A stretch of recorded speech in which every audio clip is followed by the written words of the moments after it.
nous allons prier pour recommander ce programme entre les mains du Seigneur. Éternel Dieu Tout-Puissant, je te suis infiniment reconnaissant, toi qui sièges dans les lieux très saints, qui habites les lieux très hauts. Sois béni pour cette opportunité que tu me donnes. La Bible dit que l'occasion soit favorable au pape, prêche l'évangile sans suivre. Seigneur, je prie pour te rendre gloire pour ces moments précis. Merci parce que tu es le maître des temps et des circonstances. Je te rends grâce pour cette parole que nous allons écouter, à ce moment. Je te bénis. Tu envoyais la parole et la parole guérit. Au commencement était la parole et cette parole s'est fait chair et cette parole était Dieu, cette parole était avec Dieu. Oh Seigneur, merci parce que ta parole nous fait du bien. Elle est comme une lampe sur notre sentier. Je te glorifie, je te bénis. Je suis dans la joie, Seigneur, que tu m'as choisi. Je suis dans la joie de pouvoir te servir. Je suis dans la joie pour cette matinée, cette journée qui commence.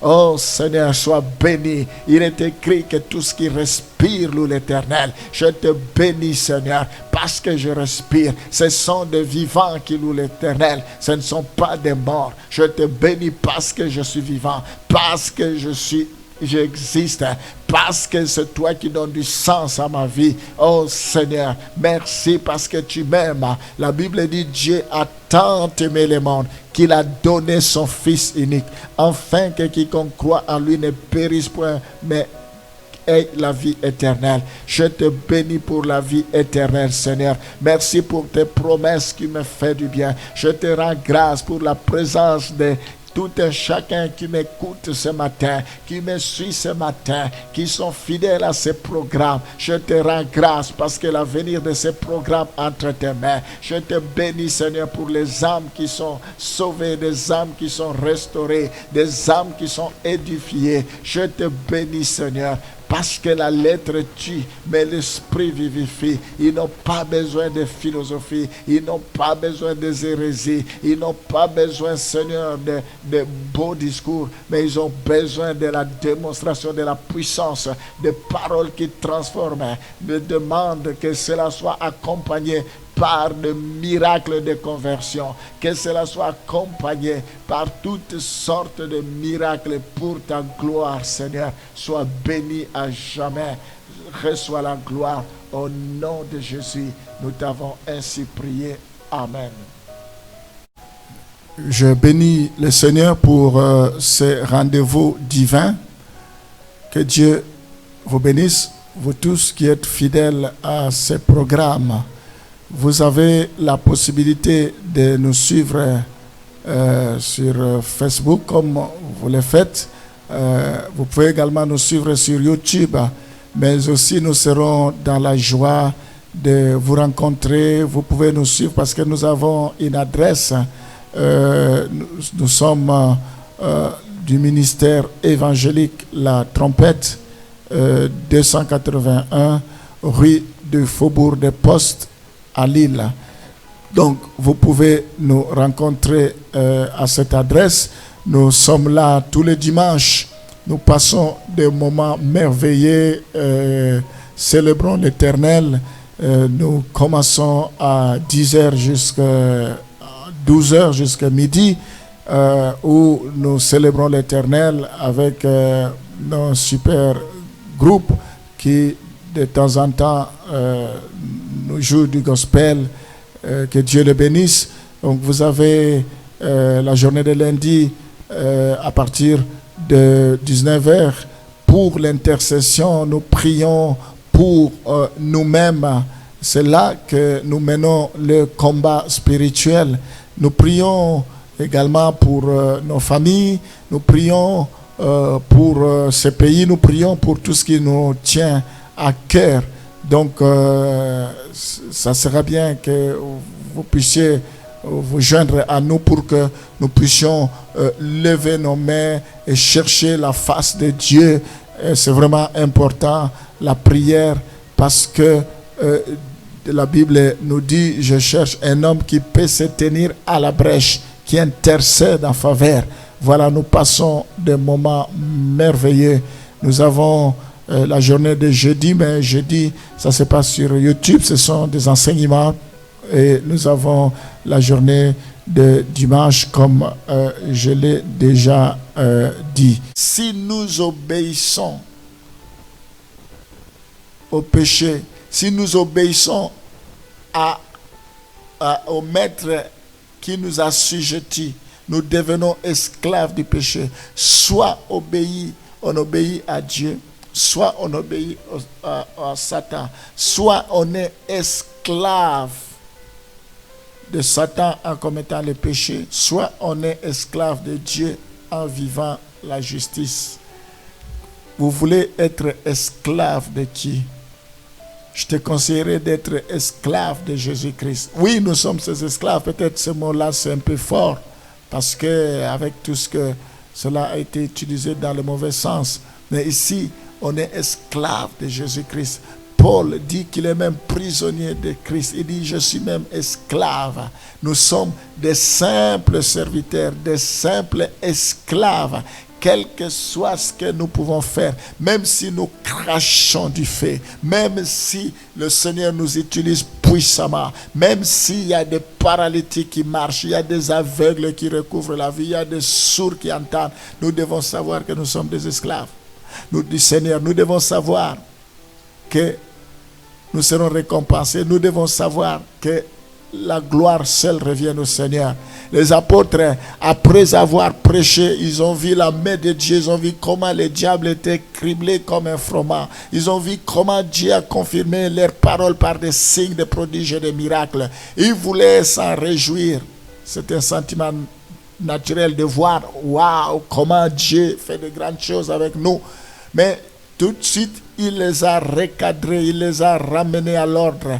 Il dit, soyez contents, non parce que vous avez vu des miracles, parce que les démons vous ont été soumis, mais soyez contents parce que vos noms sont inscrits dans le livre de vie. Nous nous sommes convertis pour aller au ciel. Ce n'est pas pour rester sur cette terre. Nous ne devons pas courir derrière le miracle. Les miracles nous accompagneront. Le plus grand miracle, c'est la conversion. Et le reste, ça nous suit. La Bible nous encourage de nous exhorter pour que nous ne soyons pas, que nos cœurs ne s'endurcissent pas par la séduction du péché. La séduction du péché. Nous allons lire Psaume 51, le verset 7. Voici, je suis né dans l'iniquité et ma mère m'a conçu dans le péché. Oui, ici nous voyons la nature du péché. David dit, si j'avais gardé le péché en moi, Dieu ne m'aurait pas exaucé. Ici il est conscient, ici voici, je suis né dans l'iniquité et ma mère m'a conçu dans le péché. Nous sommes nés dans l'iniquité. Nous avons été conçus dans le péché. La nature du péché. Il y a cette nature qui peut nous rattraper. Malgré nous pouvons faire un pas en avant, 2 pas en arrière. Nous avançons, mais nous reculons. Ça, il faut que ce cordon ombilical soit brisé. Que ce lien de péché soit rompu. Jésus a déjà résolu cela sur la croix. Il est venu pour ôter le péché. Il faut que cela soit ôté. Tu dois vivre mener une vie victorieuse dans le Seigneur. Une vie de gloire, une vie de succès. Oui, Jésus est mort. Il est mort et il est ressuscité. Il faut que nous mourons à ce qui concerne les œuvres de la chair. La convoitise, la colère doit mourir, la haine, l'envie, l'hypocrisie, le mensonge, tout cela doit mourir. Comme il est ressuscité, nous devons ressusciter en nouveauté de vie, de nouvelles créatures. Tout ce qui est péché doit mourir et nous devons ressusciter comme des personnes renouvelées, transformées. Nous devons expérimenter la victoire. Nous devons expérimenter la gloire de Jésus. Nous devons expérimenter la main puissante de Dieu. Maintenant, Jésus a tout achevé, mais nous devons prendre nos responsabilités à main. Nous ne voulons pas prendre notre responsabilité à main. Nous avons le Saint-Esprit qui est là, qui nous conduit. Il nous convainc à ce qui concerne le péché, les actes du péché. Il faut que nous puissions renoncer l'animosité, la méchanceté, la calomnie. Ça n'a rien à voir avec nous. Bien-aimés, c'est le moment pour nous de vérifier si nous sommes dans la foi ou nous ne sommes pas dans la foi. Nous devons condamner, nous ne devons pas faire des compromissions avec le péché. Le péché tue. Un peu de levain fait lever la pâte. Le péché amène à la mort. Nous devons refuser de rater le royaume des cieux à cause des péchés. Qu'est-ce que la Bible nous dit dans Psaume 51, le verset 11? Vous étiez mort, détourne ton regard plutôt. Nous sommes dans Psaume 51, le verset 11. Détourne ton regard de mes péchés.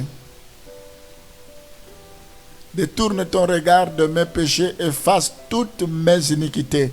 Ici, c'est le psalmiste qui prie pour dire: oh Dieu, détourne ton regard de mes péchés. Ne regarde pas mes péchés. Mea culpa. Il vient s'humilier.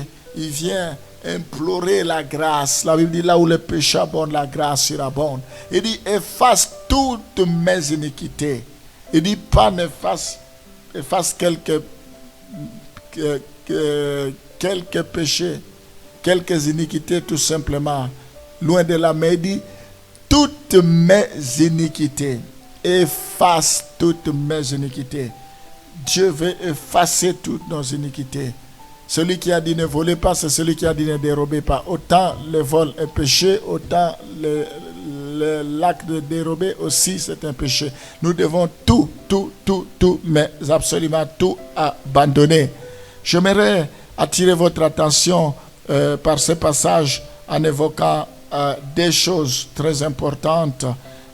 Allons d'abord dans Marc plutôt, chapitre 7, le verset 20 à 23.